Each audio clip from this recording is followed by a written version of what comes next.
धर्म यात्रा की इस कड़ी में हम आपको लेकर चल रहे हैं मध्य प्रदेश के प्राचीनतम नगर अवंतिका यानी उज्जैन की यात्रा पर।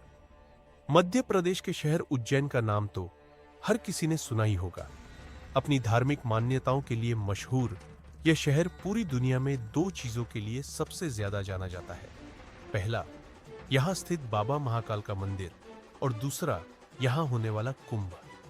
प्राचीन नगरी उज्जैन में मौजूद महाकाल मंदिर भगवान शिव के 12 ज्योतिर्लिंगों में से एक है। कालों के काल बाबा महाकाल के इस मंदिर के दर्शन करने दूर दूर से हर साल लाखों की संख्या में भक्त यहां पहुंचते हैं। भगवान शिव के इस स्वरूप का वर्णन शिव पुराण में भी विस्तार से मिलता है। हम सभी ने भगवान शिव के इस मंदिर की पौराणिक कथा तो कई बार सुनी होगी, लेकिन वैज्ञानिक महत्व शायद ही आप जानते होंगे। अगर आप आने वाले दिनों में बाबा महाकाल की नगरी उज्जैन जाने का मन बना रहे हैं, तो आज हम आपको इस मंदिर और इसके नाम से जुड़ा दिलचस्प इतिहास बताने जा रहे हैं। लेकिन इससे पहले, यदि आप भी महाकाल के भक्त हैं तो कमेंट में जय महाकाल लिखना और हमारे चैनल को सब्सक्राइब करना और हमारी वीडियो को लाइक और शेयर करना बिल्कुल भी ना भूलें।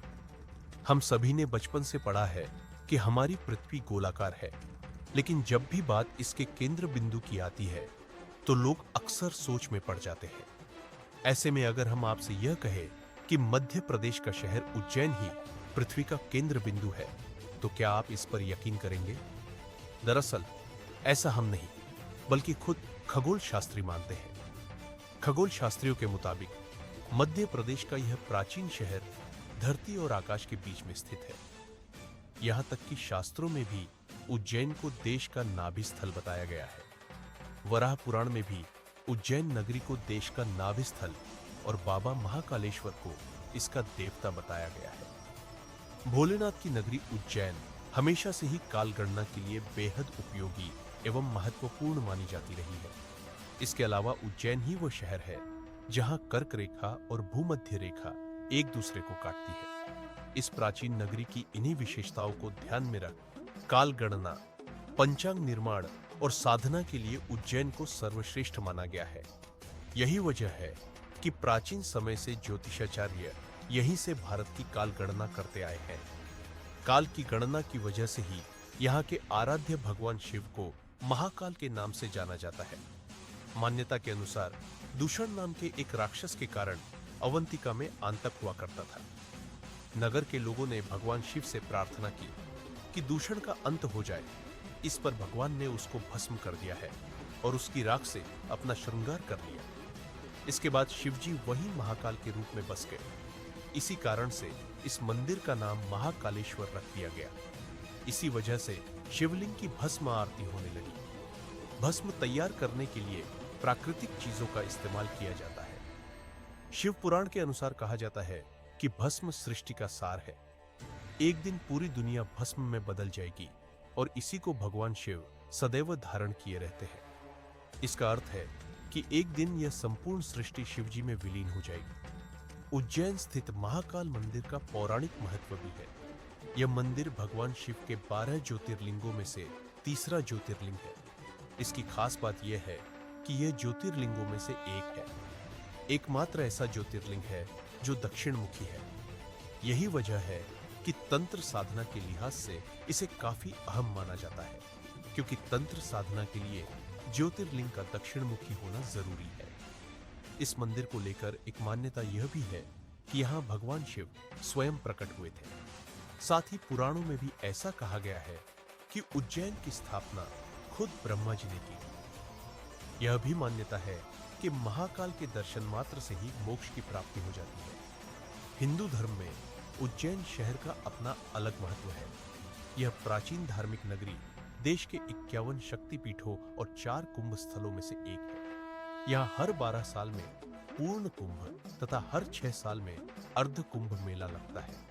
हालांकि उज्जैन में होने वाले कुंभ मेले को सिंहस्थ कहा जाता है। दरअसल सिंहस्थ का संबंध सिंह राशि से है। जब सिंह राशि में बृहस्पति और मेष राशि में सूर्य का प्रवेश होता है तो उज्जैन में कुंभ का आयोजन होता है, जिसे सिंहस्थ के नाम से जाना जाता है।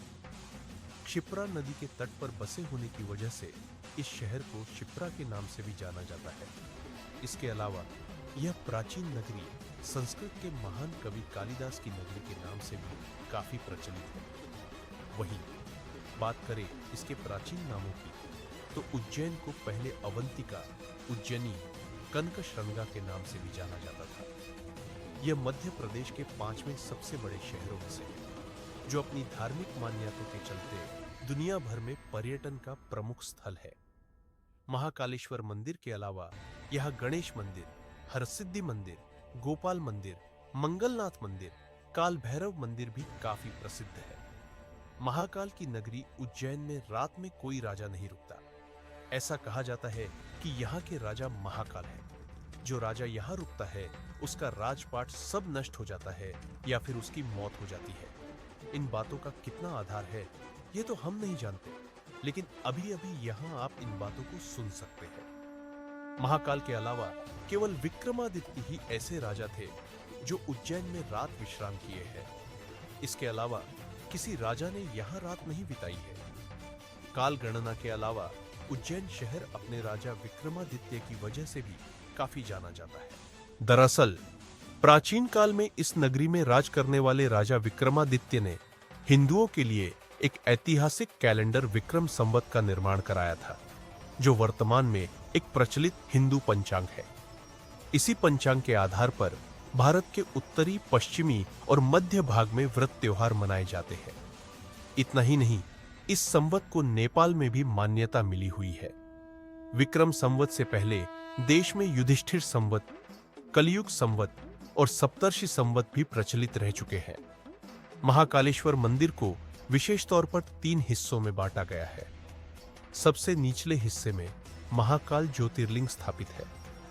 यहाँ शिव परिवार की मूर्तियां भी मौजूद हैं।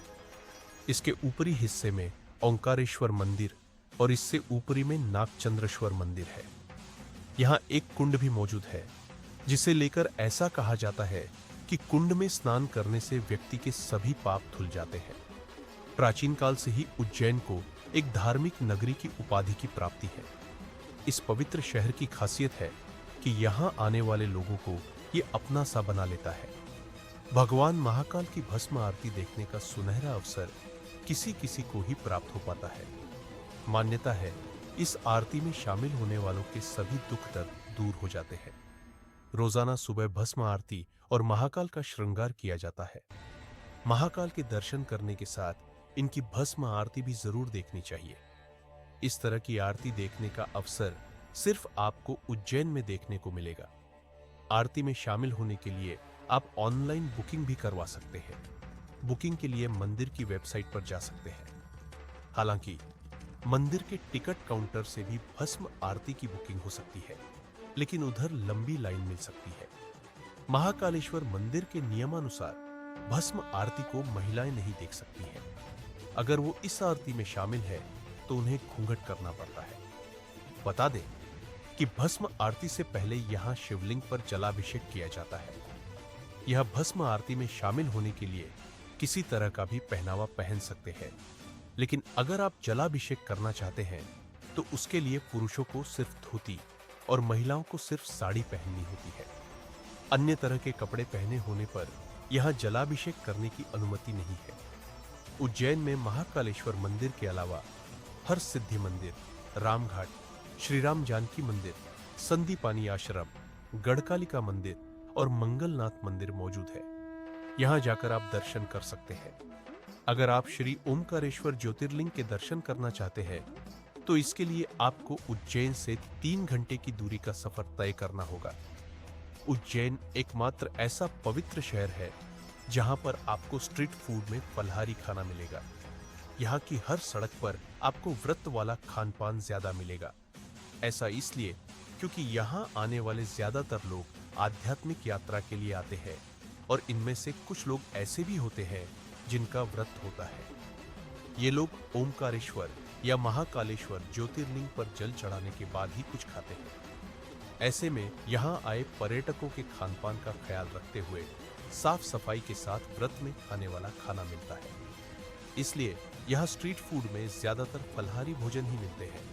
इसमें आपको फल, साबूदाने की खीर या खिचड़ी आलू, साबूदाने की नमकीन आदि चीजें मिलेंगी।